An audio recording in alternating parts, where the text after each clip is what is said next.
दिशा में भी सोचूंगी, लेकिन फ़िलहाल मैंने यही तय किया है और इसी कृति पर मुझे अपनी बात कहनी है। लेकिन कृति के सहारे मैं कुछ आलोचनात्मक जो सैद्धांतिकियाँ हैं उसकी चर्चा करना चाहूँगी। कृति मेरे लिए एक जरिया मात्र है। ये जो धारणा उन्होंने मुझसे अपनी व्यक्त की कि आत्मकथा एक कोई विचारोत्तेजक कृति तो होती नहीं है, आत्मकथा के सहारे आप कहेंगी क्या, ये उनका एक सीधा सा सवाल था मुझसे और बहुत सहज था, क्योंकि जो नोशन है, जो धारणा है आत्मकथा को लेकर, वो यही है कि आत्मकथा एक व्यक्ति के जिए और उसके जीवन वृत्तांत का एक पूरा आख्यान होता है। उसमें विचार के लिए सामग्री कम से कम होती है और सबसे और भी ज़्यादा आयरनी इस बात की है कि आत्मकथा कोई कृति तो है नहीं, जीवन के जिए हुए की कथा है और इस अर्थ में विचार के लिए न्यूनतम सामग्री मुहैया कराती है। दूसरी और विडंबना कि अगर वो स्त्री की आत्मकथा है तो वो इतनी पहचानी हुई है, इतनी जानी हुई है कि उसमें कहने लायक अलग से क्या बचता है। तो एक तरह की ये जो धारणा है जिसमें हम अमूमन रमते हैं और आत्मकथा के जेनर को बहुत ही हल्की या हल्के फुल्के ढंग की एक विधा मानकर चलते हैं।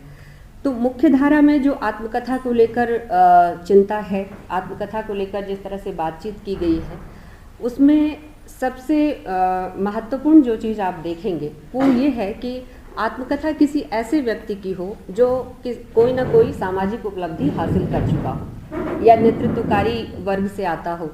यानी आत्मकथा का जो जेनर है वो एक साथ ही इतिहास, राजनीति शास्त्र, समाज शास्त्र, लिटरेचर, इन सारे में घूमता रहता है और प्रत्येक डिसिप्लिन अपने हिसाब से आत्मकथा के रूपों को तय करता है। अगर पॉलिटिकल साइंस के अंतर्गत कोई आत्मकथा किसी व्यक्ति की लिखी जा रही है तो पॉलिटिकल साइंस की जो पद्धतिगत अनुशासनात्मक भूमिका है वो वहाँ दिखाई देगी। तो मुख्य धारा में आत्मकथा को इसी तौर पर रखकर देखा गया है।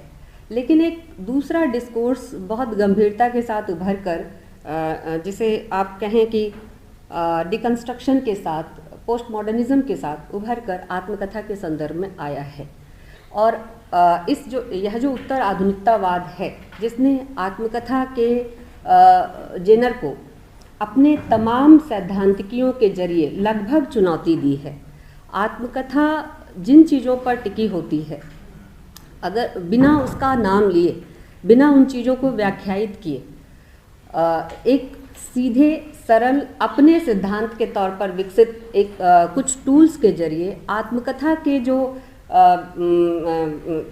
स्ट्रक्चर हो सकता है उसको एक चुनौती देने का काम इस पोस्ट मॉडर्निस्ट थियोरी और पोस्ट मॉडर्निस्ट आलोचना ने किया है। अब ये चुनौती किस तरह से आत्मकथा के जेनर के लिए आती है, मैं एक एक करके आपके सामने रखना चाहूँगी।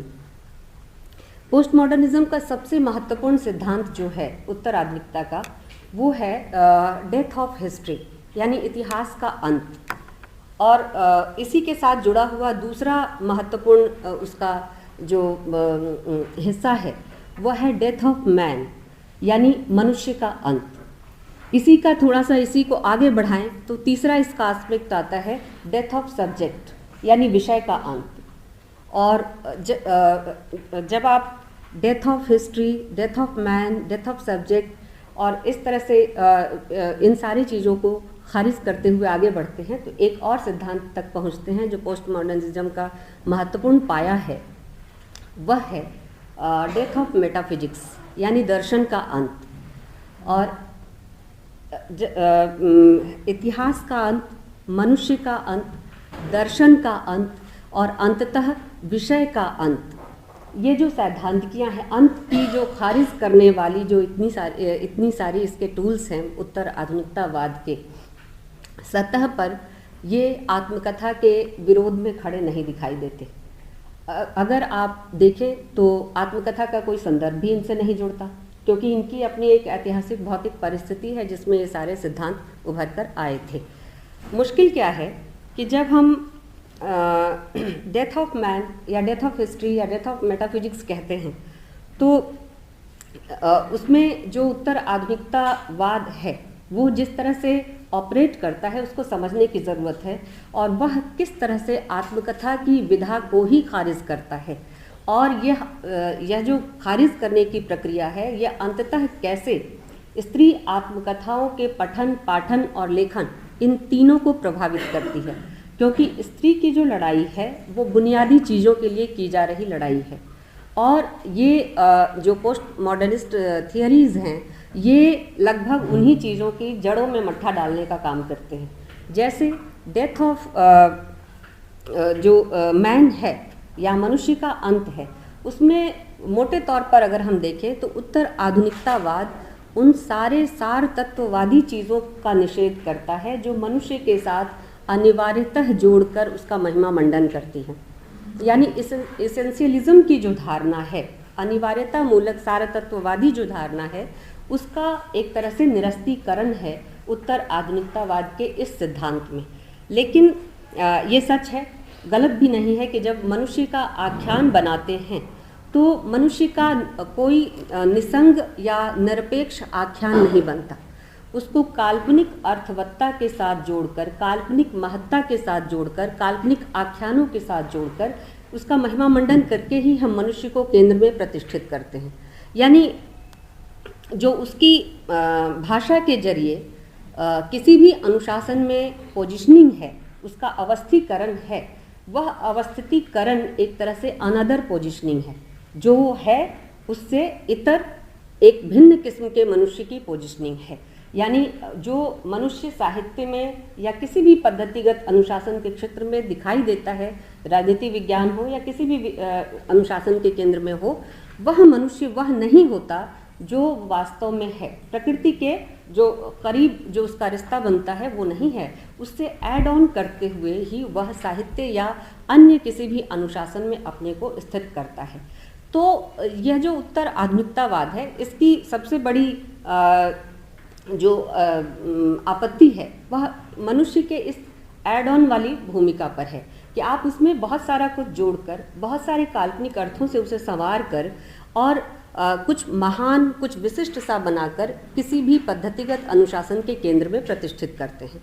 ये एक बड़ा संकट है और इससे किसी को आपत्ति नहीं है। यहाँ तक कि स्त्रीवादी भी डेथ ऑफ मैन को इस रूप में स्वीकार करती हैं।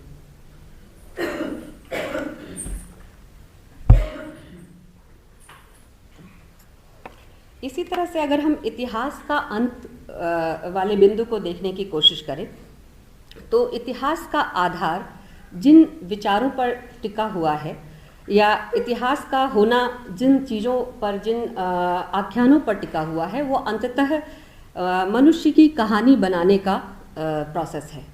इतिहास क्या बताता है? मनुष्य की कहानी, और इसकी अनिवार्य गति विकासात्मक होती है। यानी इस कहानी को विकसित करते चले जाना, मनुष्य की कहानी कहना और उसको विकासमूलक तारतम्य के साथ बतलाना। यानी आदिम समय में मनुष्य कैसा था, होमो सेपियंस था, फिर वो कैसा आया, फिर कैसा आया, फिर कैसा आया, और विभिन्न चीज़ों को, पद्धतिगत चीज़ों को इस्तेमाल करते हुए उसके विकास के अद्यतन रूप को प्रतिष्ठित करना, यानी फिक्शन ऑफ मैन।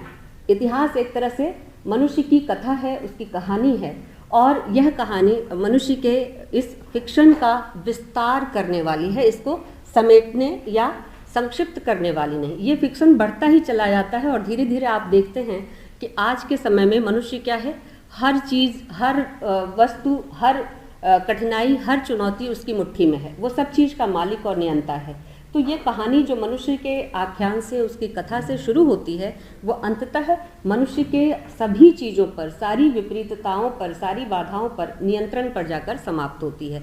और अभी भी ये समाप्त नहीं हो रही है, ये चल रही है। तो मनुष्य शक्तिमान से सर्वशक्तिमान की दिशा में आगे बढ़ता चला जाता है। तो ये जो इतिहास का अंत है, इसकी व्याख्या जो उत्तर आधुनिक हैं वो इस तरह से करते हैं। इसी तरह से दर्शन या मेटाफिजिक्स जिसे हम कहते हैं, उसमें उत्तर आधुनिकों को आपत्ति है कि जो सत्य है वह वास्तव में सत्य का छद्म है, सत्य नहीं है। दर्शन का दावा है कि वह सत्य पर आधारित होता है, और प्रत्येक दर्शन, पाश्चात्य दर्शन हो चाहे भारतीय दर्शन हो, यही दावा करते हैं कि वो अल्टीमेट सत्य तक पहुंचने का जरिया है, एब्सोल्यूट जिसे हम कहते हैं, एकदम अंतिम। तो इस सत्य को ही चुनौती देता है उत्तर आधुनिकतावादी विचार, और ये कहता है कि जो सत्य है ये वास्तव में क्या है, दार्शनिकों की विचार के क्षेत्र में अपनी सत्ता मनवाने की लड़ाई है। यानी जो उन्होंने अपने दर्शन के जरिए जिस सत्य को आरोपित किया वह सत्य अन्य सत्य की तुलना में सर्वश्रेष्ठ है और बढ़िया है, और उसे ही उसका ही वर्चस्व या उसका ही दबदबा सबको मानना चाहिए। और इस तरह से विचार की जो लड़ाई है, विचार की सत्ता को मनवाने की जो लड़ाई है, वही सत्य को प्रतिष्ठित करने की लड़ाई बन जाती है। तो यह कहना कि जो सत्य है, यानी इस सत्य में जिस मैं या जिस अपनपौ की बात हमारे यहाँ भी की जाती है, जिस मैं को केंद्र में रखकर इस सत्य का सारा ताना बाना बुना जाता है, यह मैं क्या है, यह मैं वस्तुतः सब्जेक्ट है और सब्जेक्ट या विषय है। और विषय जब मैं होगा और मेरी ही विचारधारा होगी तो जाहिर है कि मैं उसको हर संभव कोशिश से मनवाने की करूँगी। तो ये जो पद्धति है ये उत्तर आधुनिकतावादियों को ठीक नहीं लगती और इस तरह से वो इस सत्य को खारिज करते हैं। और इसी अर्थ में मनुष्य की मृत्यु की बात करते हैं, यानी जब हम दर्शन के अंत की घोषणा करेंगे तो वहाँ सत्य मरता है और सत्य के मरने के साथ साथ मैं खत्म होता है, मैं भी मरता है। और मनुष्य की मृत्यु यानी डेथ ऑफ मैन जिसे हम कहते हैं, इसकी प्रतिष्ठा होती है कि मनुष्य अब केंद्र में नहीं है।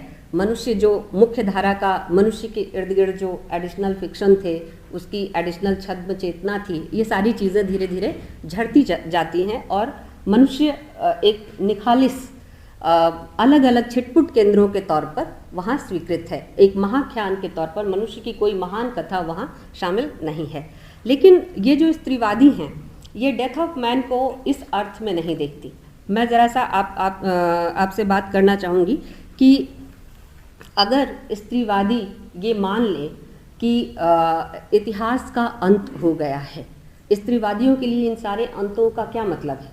अगर आप गौर करें तो इतिहास का अंत उन समस्त जो संघर्ष मूलक शक्तियाँ हैं, वो सारी शक्तियाँ जो वर्चस्व के खिलाफ अपने अपने तय गोलबंद होकर लड़ रही हैं, उन सारी शक्तियों के इतिहास और उनके वर्णनों से हम अपने को महरूम कर लेंगे, उनसे वंचित कर लेंगे।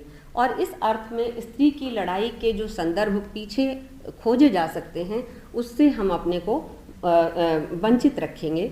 और इतिहास का अंत ऐसी ताकतों के लिए जो संघर्षशील हैं, विकासशील हैं, आगे बढ़ रही हैं, उन ताकतों के लिए बहुत अच्छी स्थिति नहीं है। तो इस अर्थ में इतिहास का अंत स्त्रीवादियों को स्वीकार्य नहीं है। ठीक इसी अर्थ में अगर आप देखें कि जो दर्शन का अंत है, जो अंततः विषय के अंत पर सिमटता है, उस दर्शन के अंत को बहुत दूर तक स्त्रीवादी सिद्धांतकार स्वीकार करती हैं। लेकिन मुश्किल है कि अगर वह विषय के अंत के सिद्धांत को स्वीकार करें तो स्त्री जो अपने को सब्जेक्ट बनाकर लिखना अब सीख रही है, वह प्रक्रिया वहीं शुरू होने के साथ साथ ही खत्म हो जाएगी। ऐसी स्थिति में स्त्री के लिए सब्जेक्ट का अंत इतना सहज तौर पर स्वीकार्य नहीं हो सकता, क्योंकि वह पहले उस प्रक्रिया तक तो पहुँचे जो सब्जेक्ट बनने की है। स्त्री तो कभी सब्जेक्ट रही नहीं, वो ऑब्जेक्ट ही रही है। पहली बार 19वीं शताब्दी के बाद प्रचुर मात्रा में स्त्री लेखन सामने आया है और स्त्री का जो सब्जेक्टिफिकेशन की जो प्रक्रिया है वह शुरू हुई है। तो स्त्री जिस समय स्त्री सब्जेक्ट बन रही है, जिस समय स्त्री अपने इतिहास और परंपराओं को खोज रही है, उसी समय आप इन सब के अंत की घोषणा कर रहे हैं। तो एक खास तरह की चालाकी है जो उभरते हुए संघर्षशील समुदायों के खिलाफ ये जो वर्चस्ववादी विचारधारा है उसकी जो चालाकियां हैं समझी जा सकती हैं। इसी तरह से अगर आप देखें कि ये डेथ ऑफ मैन स्त्रियों को स्वीकार्य है, लेकिन कैसे? डेथ ऑफ मैन का अर्थ स्त्रीवादियों के लिए मनुष्य का अंत मात्र नहीं है, ये उस बौद्धिकता और तार्किकता के क्षेत्र में पुरुष सब्जेक्ट के इर्द गिर्द बुने हुए जो रहस्य के आवरण हैं उनको हटाने का प्रक्रिया है, उनको हटाने की प्रक्रिया है। इसी अर्थ में डेथ ऑफ मैन स्त्रीवादियों के लिए एक स्वीकार्य अवधारणा है। मुश्किल क्या है कि उत्तर आधुनिकता का जो सारा विमर्श है, ये चिंतन और विमर्श के सैद्धांतिक और व्यवहारिक केंद्र से पुरुष को, जिसे वो मनुष्य कहती है, च्युत करती है, उसे हटाती है। लेकिन स्त्रीवादियों का दावा है कि जेंडर और इससे जुड़े हुए और इसे बनाने वाली तमाम जो आदतें हैं, संस्थान हैं और कॉन्टेक्स्ट हैं, संदर्भ हैं, जिसके आधार पर सुचिंतित और निरपेक्ष सार्वजनीन पुरुष विषय को अपदस्थ किया गया है, ये एक हद तक ठीक है, क्योंकि यह पश्चिम में जो सेल्फ की अवधारणा है, स्व की जो अवधारणा है, उस स्व में मूलभूत तौर पर पुरुष के स्व को ही स्वीकृति मिली है। पुरुष जब कह रहे हैं तो मैन से यहाँ अर्थ लेना चाहिए। पुरुष माने केवल जेंडर आधारित पुरुष नहीं, जो भी वर्चस्वशील स्थितियाँ हैं, विचार है, एंटिटी है, वो सब कुछ।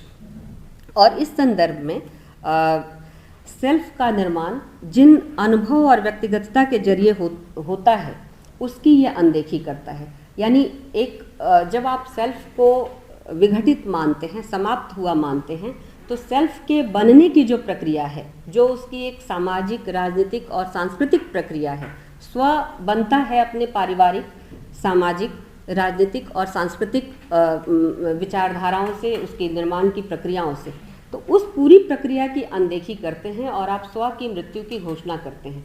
स्व दर्शन के केंद्र में है और स्व के नाम पर अमूमन जो वर्चस्वशील विचारधारा है, उसी की प्रतिष्ठा की गई है।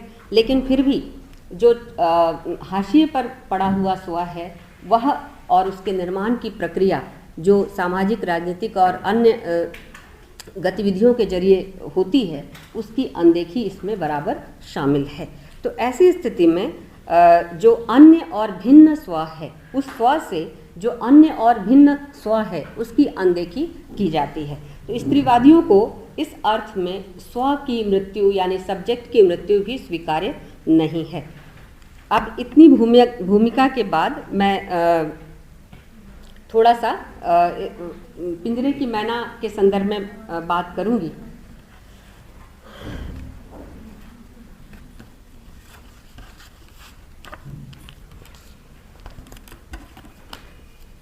देखिए, पिंजरे की मैना जो किताब है, ये बड़ी साधारण संदर्भों वाली किताब है। इसमें ये 2007 में प्रकाशित हुई है और 2007 में प्रकाशित होने के पहले इसकी जो लेखिका है वो एक लंबी चुप्पी धारण किए रहती है और महत्वपूर्ण कहानियाँ उन्होंने लिखी हैं। 11 वर्ष की आयु से उन्होंने लेखन कार्य आरंभ कर दिया था और उनकी कुछ कविताएं विभिन्न पत्र पत्रिकाओं में प्रकाशित हुई, कुछ महत्वपूर्ण कहानियाँ प्रकाशित हुई और एक कहानी जो उन्होंने कश्मीर के विषय वस्तु के आधार पर लिखा था, भारत विभाजन के संदर्भ में, वे भेड़िए। ये कहानी मैंने अपनी पुस्तक वे भेड़िए, ये कहानी मैंने अपनी पुस्तक फांसीवाद का स्त्री प्रत्युत्तर जो है उसमें शामिल की थी। ये लगभग 3-4 साल पहले की बात है। ये कहानी जब मैं पत्र पत्रिकाएं तलाश रही थी तो उसमें मुझे ये कहानी मिली थी, किसी संकलन में नहीं मिली क्योंकि इनका संकलन प्रकाशित ही नहीं हुआ, बहुत कम प्रकाशित हुआ। और ये कहानी मैंने एक पत्रिका से ही ली थी, बहुत शानदार कहानी है। लेकिन इन सारे प्रकाशनों के बाद उन्होंने एक लंबी चुप्पी धारण कर ली थी और अब जाके 2007 में उन्होंने ये पुस्तक, अपनी आत्मकथा लिखी है। चंद्र किरण सौंदरेक्सा, हाँ, चंद्र किरण सौंदरेक्सा।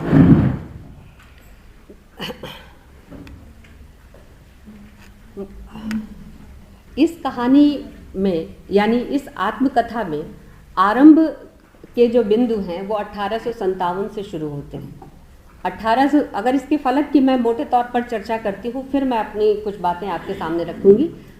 1857 का जो प्रथम स्वाधीनता संग्राम है, वह इस आत्मकथा का आरंभ बिंदु है। और दिलचस्प बात यह है कि इसमें 3 महत्वपूर्ण राजनीतिक घटनाएं शामिल हैं। उसमें दूसरी महत्वपूर्ण राजनीतिक घटना जो है वो 1947 का संदर्भ है, भारत की आज़ादी का।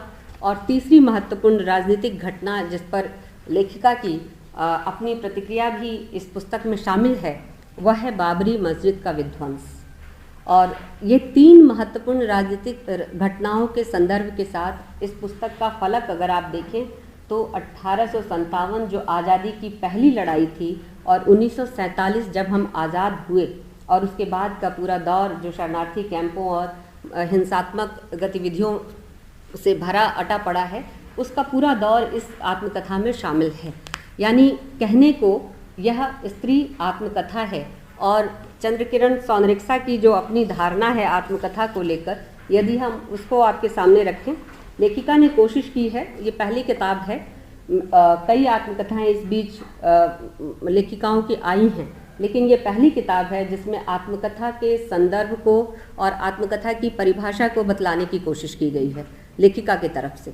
तो आत्मकथा के संदर्भ को बतलाते हुए लेखिका कहती हैं कि आत्मकथा अर्थात किसी व्यक्ति की जीवन यात्रा, विश्व के सभी मनुष्य छोटा बड़ा जितना भी जीवन जीते हैं वही उनकी जीवन यात्रा होती है। जीवन यात्रा ब्रैकेट में आत्मकथा तभी समाज के लिए उपयोगी होगी जब उस यात्रा कथा में पाठक को समाज या युग या मनुष्य का वर्णन रसमय और वास्तविक रूप से प्रतिबिंबित मिले। उसे पढ़कर पाठक उन बुराइयों के प्रति सचेत हो जो समाज को पिछड़ापन देती हैं। अब बात है कि स्त्री आत्मकथा या आत्मकथा मात्र किसी व्यक्ति की अपनी जीवन यात्रा है, इसे चंद्रकिरण जी स्वीकार करती हैं, लेकिन उसका कल्मिनेशन, उसका रूपांतरण सामाजिक पीड़ा और पिछड़ेपन को अभिव्यक्ति देने में होना चाहिए। ये उसका एक उद्देश्य, लक्ष्य के तौर पर चंद्रकिरण जी के यहाँ स्थापित है। और उन्होंने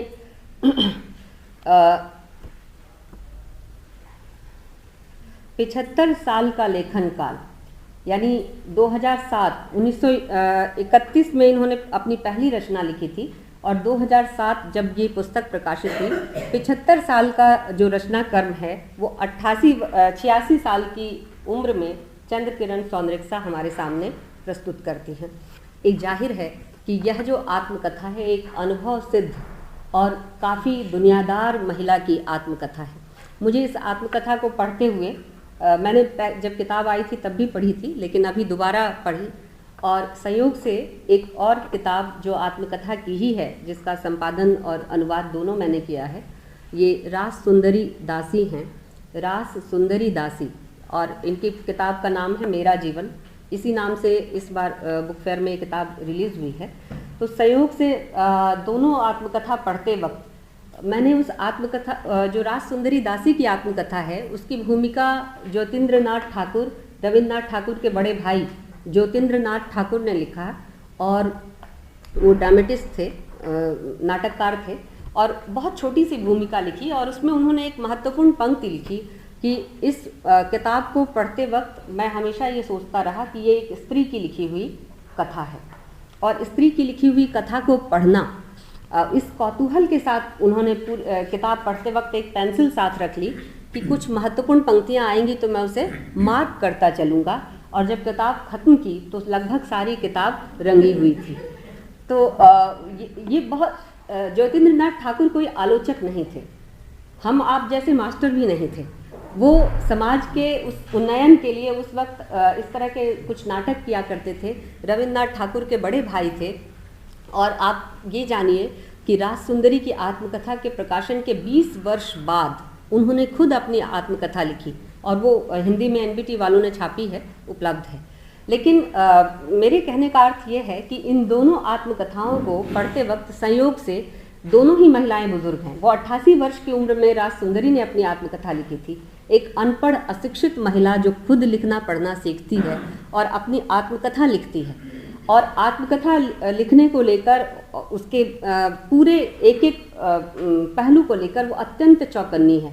यहाँ तक किताब के आखिर में लिख डाला है कि इस किताब के बिक्री के बाद किताब की लागत के रूप में जो खर्च आए उसे काट कर जो मुनाफा हो उससे जो समाज सुधार का काम हो सकता है जो मतलब भगवत भजन और इस तरह के पुण्य वगैरह के काम हो सकते हैं वो किए जाएं। मेरे वंश के प्रत्येक व्यक्ति से अनुरोध है, भविष्य में आने वाले भी जो उसका वंशज होगा उससे भी अनुरोध है कि वो इसको अपने किसी हित में न लगाए।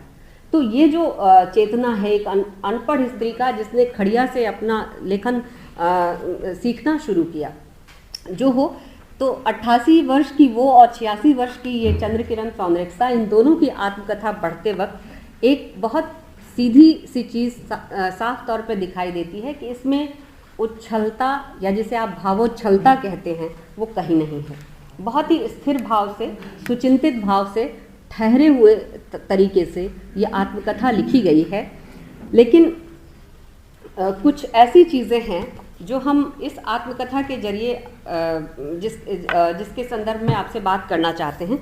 सबसे पहले तो ये कि चंद्रकिरण सौंदर्यसा जिस तरह से कहानियाँ आदि लिखती थी, पत्र पत्रिकाओं में वो प्रसिद्ध थी, लोग उनसे रचनाएं मांगते थे, और जब तक वो 8 साल दिल्ली में भी रहीं, 40 से लेकर 48 तक का जो समय है उस वक्त वो दिल्ली में रहीं, और उस समय का जो उनका काल है उसमें कई लेखक साहित्यकार उनके यहाँ टिकते थे। शिवदान सिंह चौहान, बालूपुरी, चंद्रपाल, जिसमें चंद्रपाल के साथ एक अप्रिय घटना का भी उन्होंने उल्लेख किया है। तो एक पूरा साहित्यिक समुदाय उनके इर्द गिर्द था, जिसके साथ एक अंतर्क्रिया उनकी बनी हुई थी, बैठकें होती थी, बातचीत होती थी, और उसमें वो बराबर भागीदारी करती थी। इसी तरह से जो उनका अपना लेखिका समुदाय था उसमें भी उनकी जो भूमिका थी उसको भी उन्होंने दूर तक व्याख्यायित किया है। सुमित्रा कुमारी सिन्हा, महादेवी वर्मा और अन्य, शकुंतला पांडे और अन्य इस तरह की जो कमला चौधरी, होमवती देवी, इन सारी महिला लेखिकाओं के साथ उनके जिस तरह के संपर्क संबंध थे उसकी उन्होंने चर्चा की है। सुमित्रा कुमारी सिन्हा के साथ उन्होंने कुछ ऐसी भाषा का इस्तेमाल किया है जो थोड़ा सा हीनता बोधक है। हालांकि इस तरह की भाषा उन्होंने क्यों और किस वजह से इस्तेमाल की वो समझ में नहीं आया, मुश्किल है, उसकी आलोचना की जानी चाहिए। फिलहाल हम जिस बिंदु पर आपसे बात करना चाहते हैं वो ये कि स्त्री आत्मकथा लेखन के सहारे चंद्रकिरण सौंदर्यसा सेल्फ या आइडेंटिटी के उद्घाटन का ही प्रयास करती हैं। उसी सेल्फ का जिसको उत्तर आधुनिकतावादी खारिज करते हैं, और जो पारंपरिक समझ है साहित्य में आत्मकथा लेखन की, वह भी खारिज करता है, क्योंकि सेल्फ कोई महान होना चाहिए तभी वो आत्मकथा का विषय बन सकता है। लेकिन यह जो सेल्फ या सेल्फ के प्रोजेक्शन के जरिए अपनी अस्मिता को हासिल करने की कोशिश है, ये इसकी शुरुआत लगभग बिल्कुल छुटपन से होती है, और माँ के उस दबाव में होती है जब माँ बार बार कहती हैं कि वो घर का चूल्हा चौका सीखे, क्योंकि कल 12-13 वर्ष की लड़की उस वक्त विवाह कर दी जाती थी उसकी, तो जब वो कल अपने ससुराल जाएगी तो उसे खाना बनाना और अन्य चीज़ों में जब काम करना नहीं आएगा तो गालियाँ सुननी पड़ेगी। और माँ के विरोध के साथ इस सेल्फ का विकास आप देख सकते हैं। माँ बराबर घर के कामकाज और रसोई के काम में ध्यान देने की बात चंद्रकिरण से करती हैं, लेकिन पिता एक सहारे की तरह वहाँ मौजूद होते हैं, और पिता कहते हैं कि नहीं ये पढ़ेगी, और बाद में जब उनका रिटायरमेंट होता है, पेंशन पर वो आ जाते हैं, तब भी अपनी बेटी को पढ़ाने की कोशिशें उनकी जारी रहती हैं। और पिता को लेकर माँ, मतलब एक पक्ष है इसका अपने सेल्फ को रीइन्वेंट करने का, सेल्फ को स्थापित करने का, दूसरा पक्ष है माँ के साथ बेटी के संबंध को व्याख्यायित करने का, तीसरा पक्ष है पिता और पुत्री के संबंध को व्याख्यायित करने का। और निस्संदेह मैं यहाँ पर थोड़ा सा ठहर कर आपका समय लूँगी कि पिता और पुत्री के माँ को लेकर चंद्रकिरण कहीं भी कटु नहीं है। जैसे आप मैत्रेयी पुष्पा को देखती हैं, चंद्रकिरण की आत्मकथा में कहीं भी माँ की भूमिका एक उदार माँ की नहीं है, लेकिन वो ऐसी माँ की भी नहीं है जो प्रतिस्पर्धी हो। वो एक ऐसी माँ है जो बेटी की हित चिंता के लिए उसे डांटती फटकारती है, और वो सारे मूल्य और विचारों को आत्मसात किए हुए है जो पैट्रियार्की से मिलते हैं। तो माँ को लेकर जो उसका तनाव है, चंद्रकिरण और माँ के संबंधों में जो तनाव है, वो व्यक्तिगत तनाव ना होकर सामाजिक तनाव का ही रूपायन है। लेकिन पिता के साथ एक खास तरह की जो उदार छवि पिता की है और एक खास तरह का पैट्रॉन वाला भाव, आश्रित वाला भाव जो पिता के साथ चंद्रकिरण के संबंध में बार बार दिखाई दिया है। और अंत में भी वो कई जगह लिखती हैं कि जब वो बीमार भी पड़ती हैं तो माँ को नहीं पुकारती थी, हाय बाबूजी करके चिल्लाती थी। और बाद में भी जब अपनी गृहस्थी का बड़ा दायित्व तो उनके ऊपर आया तब भी वो अपने पिता को ही याद करती रही। पिता से एक विशेष किस्म का लगाव उनके भीतर था। अमूमन जब स्त्री आत्मकथा आप पढ़ते हैं तो उसमें ये शिकायत रहती है आलोचकों को कि यह स्त्री कथा है या विद्यापति के शब्दों में पुरुष कहानी हाँ कहो, ये पुरुष कहानी ही है। क्योंकि जो है आदि पुस्तक तो पिता ने घेर ली, बाकी की पुस्तक पति ने घेर ली, बचा क्या?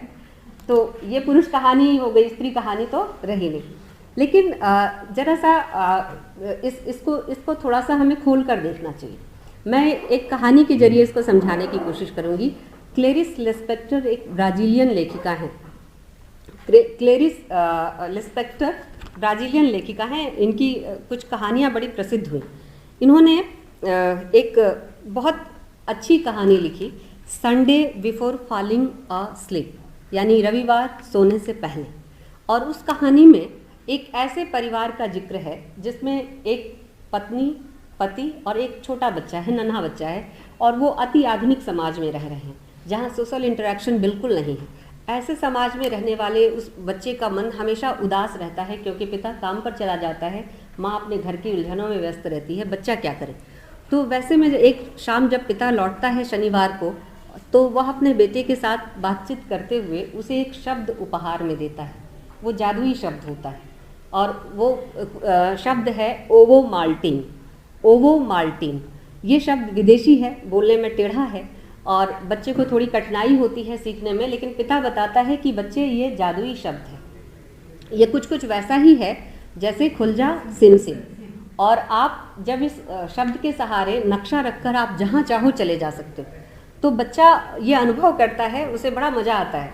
वो अनुभव करता है कि ओवो माल्टिन बोलते ही और उस शब्द के सहारे वो एक ऐसी दुनिया में प्रवेश कर गया है जो केवल आनंद से भरी हुई है, आनंद की दुनिया है।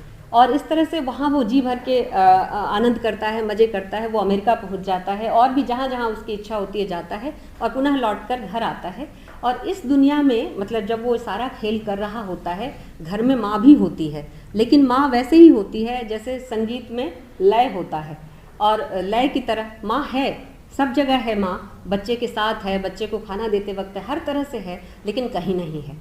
क्योंकि बच्चे की जो दुनिया है, जो पिता ने उसे जिसकी राह दिखलाई है, जो आनंद के दरवाजे की तरफ खुलती है, उस दुनिया में माँ बाहर है। और माँ से बाहर होकर ही बच्चा उस दुनिया में प्रवेश करता है। लेकिन वो सहारा माध्यम जो बना है वो पिता है। पिता उसे इस जादुई दुनिया की तरफ परिचित कराता है। और यह जो शब्द का उपहार है, जो जादुई शब्द है, वो पिता के द्वारा दिया गया है। तो इस कहानी का जो रूपक है, मेटाफर है, उसे समझने की ज़रूरत है कि शब्दों की जो दुनिया है वो पिता की दुनिया है। शब्दों की दुनिया स्त्री की दुनिया नहीं है। स्त्री है, शब्द के पूरे संसार में स्त्री है, लेकिन स्त्री कहीं नहीं है। क्योंकि बच्चे के अपने व्यक्तित्व के लिए भी, अगर बायोलॉजिकल फॉर्म में आप सोचें, तो बच्चे के अपने व्यक्तित्व के लिए भी ज़रूरी है कि वो अपनी माँ से अलग होकर ही अपनी आइडेंटिटी तलाश सकता है, चाहे वो लड़का हो चाहे लड़की हो। और ये भी सच है, जैसा कि इरिगरी कहती है, कि जब तक बच्चा अपनी माँ के साथ नाल से बंधा होता है तब तक वह अलग सत्ता नहीं होता। जब नाल कटती है दुनिया में वो तभी आता है और उसकी जो पहले रोने की आवाज़ है उससे वो अपनी सत्ता की उद्घोषणा करता है। तो बच्चे के लिए एक अनिवार्य स्थिति बनती है कि वो अपनी माँ से हर हाल में अलग हो, माँ से भिन्न होकर ही वो विशिष्ट हो पाएगा, अपनी सत्ता को हासिल कर पाएगा। तो सेल्फ को हासिल करने की कोशिश में माँ से दूर और पिता के करीब जाना एक अनिवार्य प्रक्रिया बनती है। स्त्रियों के लिए भी सेल्फ को हासिल करना, स्व को हासिल करना इतना सहज नहीं रहा होगा। पिता उन तमाम शक्तियों और उन तमाम अभिमतों का जरिया बन जाते हैं जो बाहरी किसी भी तरह की आपद विपद से लड़की की रक्षा कर सकता है। तो पिता की जगह बहुत दूर तक मौजूद होना, चाहे वो एक श्रद्धावश हो, चाहे वो डर या भय का संबंध के जरिए हो, पिता वहाँ होता है। शब्दों की दुनिया अगर आप भाषा के संदर्भ में देखें तो ये शब्द की दुनिया भाषिक विश्लेषण में भी अगर आप जाएं तो मूलतः पैट्रियार्कल या पुंसवादी ही है। इसकी बहुत चर्चा मैं अपनी विभिन्न लेखों और पुस्तकों में कर चुकी हूँ, इसलिए यहाँ नहीं करूँगी। बस एक कहानी के सहारे कि पिता इतना क्यों या पति इतना क्यों, उसको बताने की मैंने आपको कोशिश की है। चंद्रकिरण जी अपने पिता के संबंध के बारे में इसी तरह से श्रद्धा भाव से बात करती हैं। पिता उनके एक उदार छवि वाले आर्य समाजी व्यक्ति हैं। माँ के साथ उनका संबंध थोड़ा सा तनाव वाला है, लेकिन तनाव उस अर्थ में नहीं, सामाजिक तनाव के अर्थ में ही। मुश्किल इसके बाद होती है जब पिता और माता दोनों के देहांत के बाद चंद्रकिरण का विवाह कांति चंद्र के साथ होता है। और यह विवाह जो है ये हिंदी साहित्य में जो साहित्यकार, लेखक और उभरती हुई नवोदित लेखिका के साथ जो लोगों का अमूमन व्यवहार होता है उसको रिफ्लेक्ट करता है, जो एक स्त्री विशेष तौर पर और समाज में एक खास किस्म का जो परिवार के भीतर और सामाजिक व्यवहार में, परिवार के अंदर हम तमाम तरह के प्रोटेक्शन वाले भाव के साथ काम लेते हैं। लड़की है तो अगर भाई है तो वह भी उसकी रक्षा करेगा, बचाने की कोशिश करेगा, उसकी चिट्ठी पत्री सब सेंसर होंगे। और पिता है तो वह भी अपनी बेटी को बताएगा कि ये गलत है और ये सही है। तो एक तरह के सुरक्षात्मक वातावरण को हम परिवार के भीतर देने की कोशिश करते हैं। लेकिन परिवार से बाहर अगर कोई लड़की सामाजिक अंतर्क्रिया में हमारे सामने आती है तो हम उसके साथ कैसा व्यवहार करते हैं, इसकी एक झलक देने की कोशिश चंद्रकिरण जी ने की है। और ख़ास तरह से एक वह अनकही आलोचना है हिंदी समाज की जो मानसिकता है उसके ऊपर, कि चंद्रकिरण ने व्यक्तिगत संदर्भ में कुछ नहीं, लेकिन कांति चंद्र के संदर्भ में विशेष तौर पर जो बताया है, और चंद्रपाल के संदर्भ में। चंद्रपाल तो उनके घर में रहते थे और उन्होंने लगभग हाथ ही डाल दिया था चंद्रकिरण जी के ऊपर। इसका वर्णन उन्होंने बिना छिपाए किया है। तो एक ये पक्ष है जो स्त्री के सामाजिकरण के स्पेस को कैसे कम किया जाता है। ये एक तरह का भय, एक तरह की सुरक्षा और एक तरह का आक्रामक रवैया, ये तीनों ही कहीं ना कहीं एक ही थैली के चट्टे बट्टे नज़र आते हैं।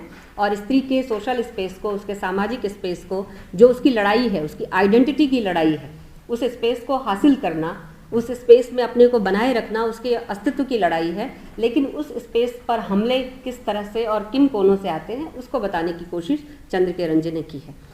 एक और महत्वपूर्ण चीज़ कि जिसको कहकर, चूँकि अब शिवराज जी मेरे पास थोड़ा समय है तो थोड़ा सा एक आखिरी चीज़ कहने को बहुत सारी बातें हैं आप लोगों के साथ, लेकिन एक आखिरी चीज़ देखिए, मातृत्व का जो फेनोमेना है, मातृत्व की जो एक घटना है, विवाह और मातृत्व स्त्री के जीवन में मतलब स्त्री कई जीवन एक ही जीवन में जीती है। पिता के संरक्षण या भाई के संरक्षण, माता पिता के भरे पूरे परिवार में लाडली हो या दुरदुराई गई स्त्री हो, उसका एक अलग व्यक्तित्व होता है। लेकिन विवाह के बाद अपने को जैसे रीइन्वेंट करने की एक और कोशिश स्त्री के भीतर उसकी सामाजिक जद्दोजहद में शामिल होती है। विवाह के बाद ही मातृत्व का जो दायित्व है वह भी स्त्री को निभाना होता है, और उस मातृत्व के जरिए केवल बायोलॉजिकल सेंस में नहीं, जैविक अर्थ में नहीं, कायिक अर्थ में भी और सामाजिक अर्थ में भी स्त्री का एक तरह से पुनर्जन्म होता है।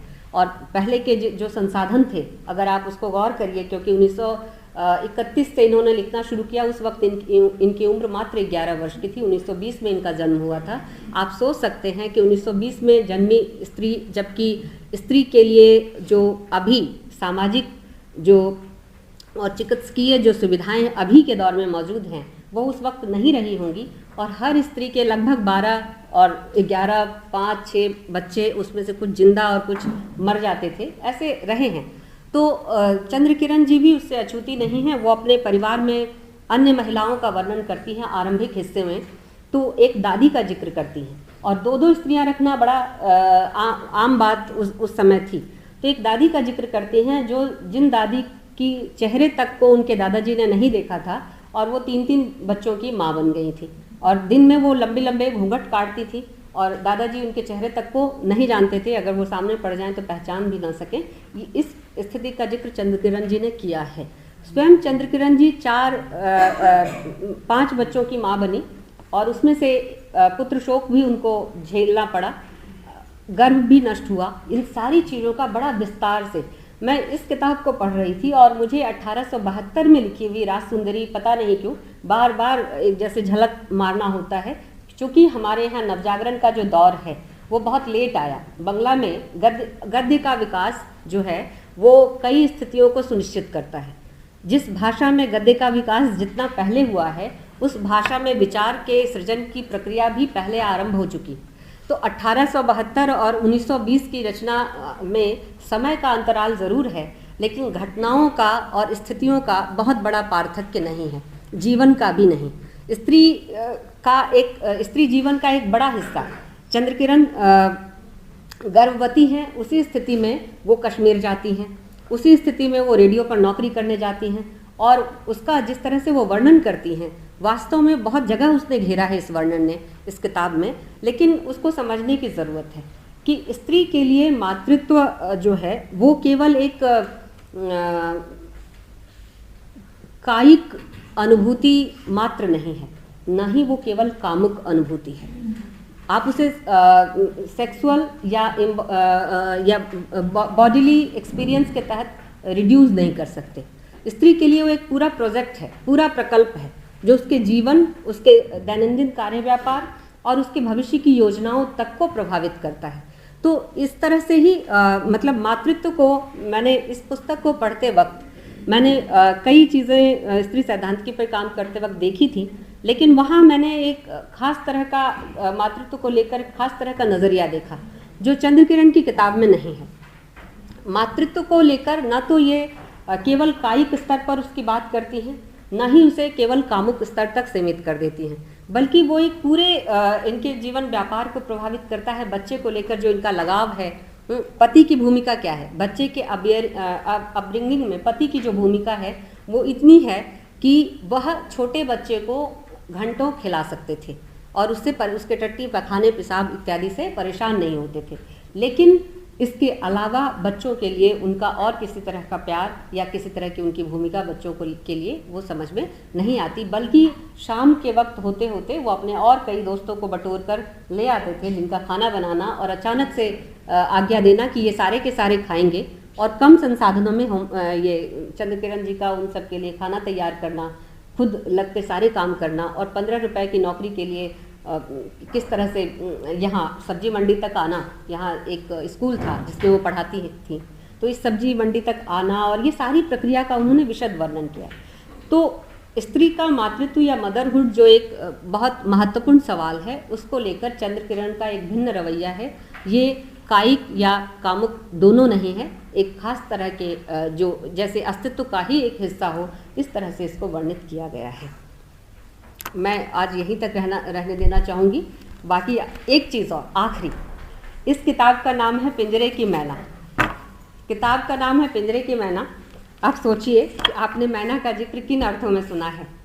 आश्चर्य है कि राजसुंदरी की आत्मकथा में भी एक जगह जब वो लिखती है कि तो कहती है मैं तो पराधीन हूँ, वैसे ही जैसे पिंजरे की मैना होती है। और पराधीनता का बोध 1872 में लिखी हुई उस किताब में जितना सघन है, चंद्रकिरण के यहाँ वो उतना सघन नहीं है। वो एक संघर्ष के तौर पर दिखता है, एक स्ट्रगल है, स्ट्रगल अगेंस्ट द ऑड्स। लेकिन पराधीनता का बोध जो राजसुंदरी के यहाँ है कि वो पराधीन है, अपने जीवन का कोई निर्णय नहीं ले सकती, और एक खास इससे लगता है कि समय का अंतराल जो है वह स्त्रियों के लिए भिन्न स्थितियों का भी निर्माण करता है। यहाँ स्ट्रगल है, वहाँ पराधीनता का बोध मात्र है। लेकिन पिंजरे की मैना फ्रेज का इस्तेमाल चूँकि बंगला से मैं कर रही थी तो मुझे वो सबसे अच्छा वही सोनार पाखी उसने लिखा, तो मैंने पिंजरे की मैना शब्द का इस्तेमाल किया है। तो राजसुंदरी भी करती है।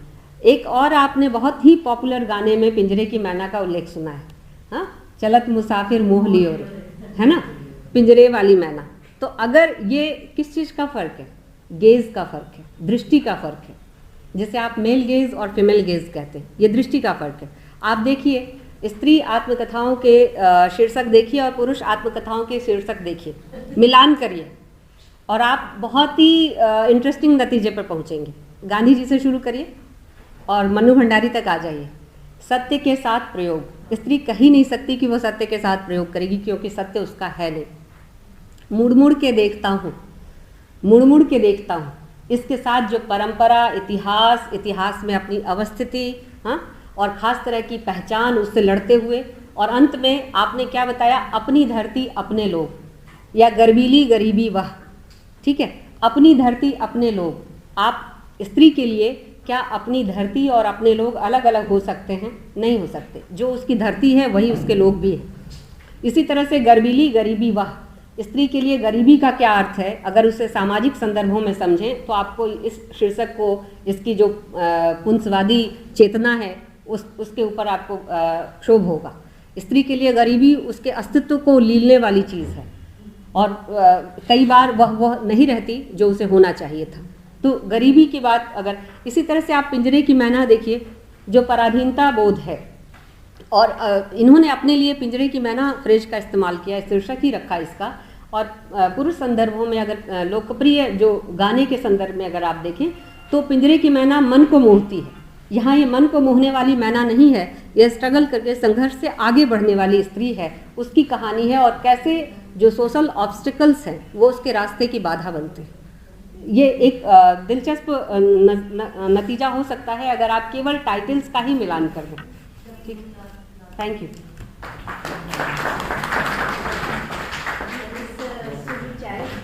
आख्यान पर जो हमें सोचने को मजबूर करता है, अपनी विचारित टिप्पणी राम प्रकाश जी देंगे। मुझे एक छोटी सी बात आपसे शेयर करने की इच्छा होती है, जिसे राम प्रकाश जी ने सबसे पहले कहा था कि उनके बारे में ज़्यादा नहीं मिला, कुछ थोड़ी सी बातें मुझको मिल पाई। मुझे लगता है कि मैं इस आख्यान के बाद भी उनको ज़रा सा कह दूँ।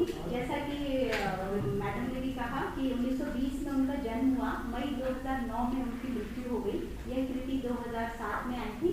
कुछ लोग जो प्रश्न कर रहे थे वो उसमें उद्धृत नहीं था हमारे परफॉर्मा में। पिंजरे की मैना पर बात हो रही थी, और मैंने बताया कि 11 वर्ष की अल्पायु में उन्होंने लेखन शुरू किया। 1931 में उनकी पहली कहानी आई। मुझे उनके 4 उपन्यासों के नाम जानकारी मिल पाई। चंदन चांदनी, वंचिता, दिया जलता रहा, कहीं से कहीं नहीं।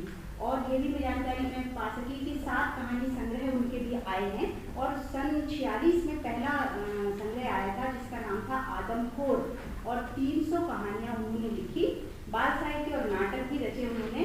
और एक महत्वपूर्ण बात जो कि साहित्य में उसका जिक्र और एक साहित्यकार के रूप में उनकी उपस्थिति जरूर होनी ही चाहिए, उन्हें सुभद्रा कुमारी चौहान पुरस्कार, शेक्सपियर पुरस्कार, और फिर अभी इधर हिंदी अकादमी का विशिष्ट साहित्य सेवा सम्मान भी दिया गया।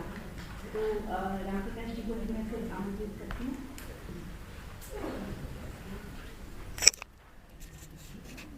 दोस्तों, मैं आया था तो धन्यवाद इनका करने के लिए, और मुझे दूसरे वक्ता का भी करना पड़ेगा। उन्होंने कुछ अपडेट किया है चंद्रकिरण जी के बारे में। सुधा जी का वक्तव्य इस अर्थ में बड़ा महत्वपूर्ण था कि कैसे जो उत्तर आधुनिक विमर्श चल रहे हैं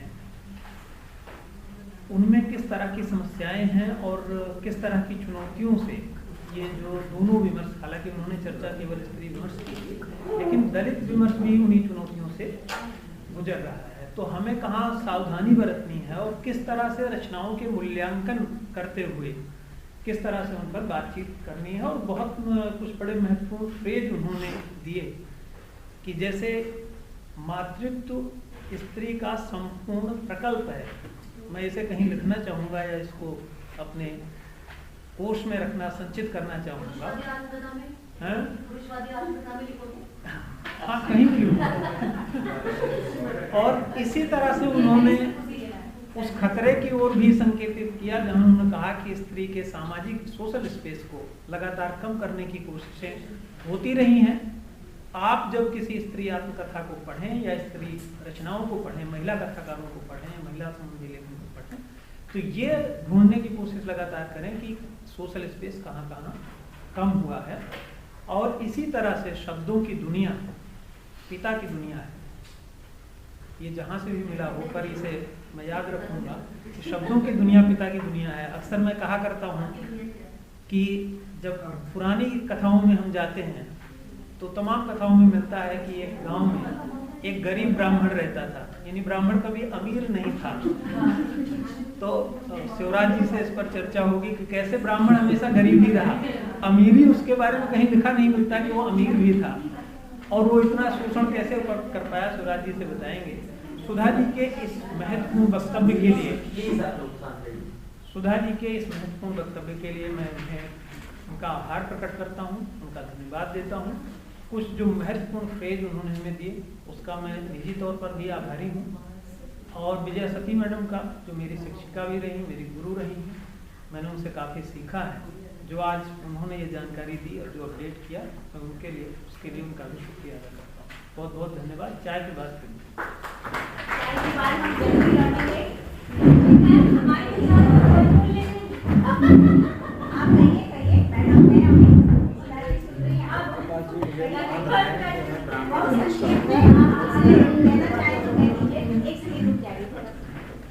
संक्षेप में आप हाँ, कोई कहना चाहते हैं? हाँ, कहिए प्लीज। अरे नहीं, बिल्कुल कहिए, मैं आती हूँ। पूजा पड़े हुए हैं। हाँ बोलिए।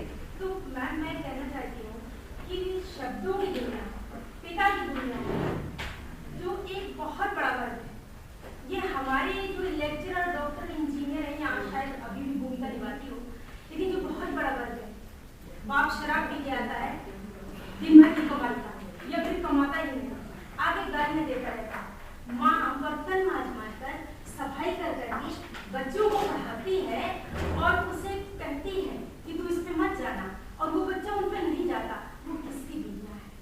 और वो बच्चा एक दिन आगे बढ़ता है। मैं इसे बहुत परिवार बताती हूँ। और अभी जो राष्ट्रपति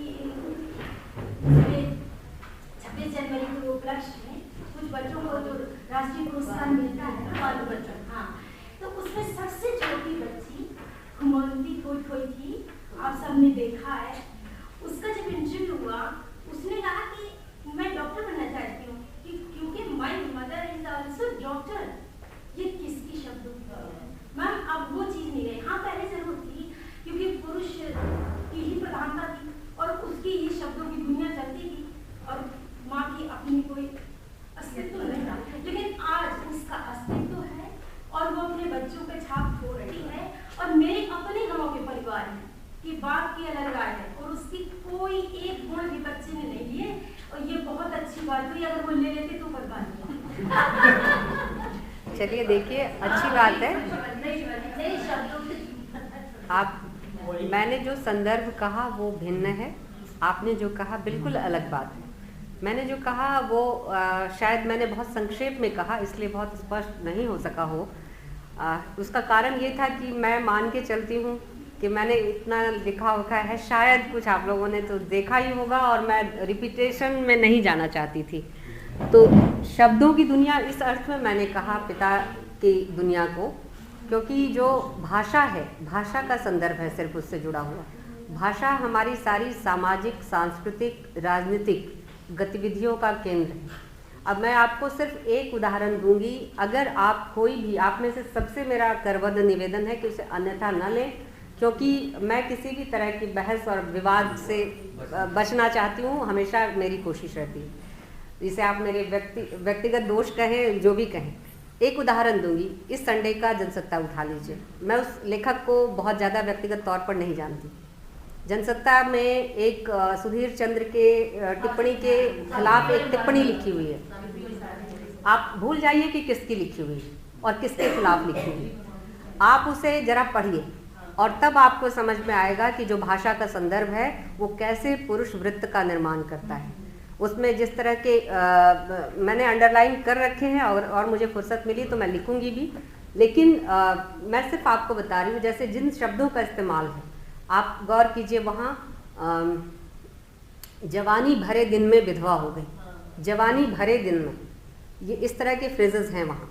और सावित्री के लिए यही नहीं, वो और भी लिखते हैं कि मतलब आप अमूमन बातचीत में पढ़े लिखों के मुंह से कई इस तरह के शब्द झड़ते हैं जो निहायत ही कामुक संदर्भों को व्यक्त करते हैं।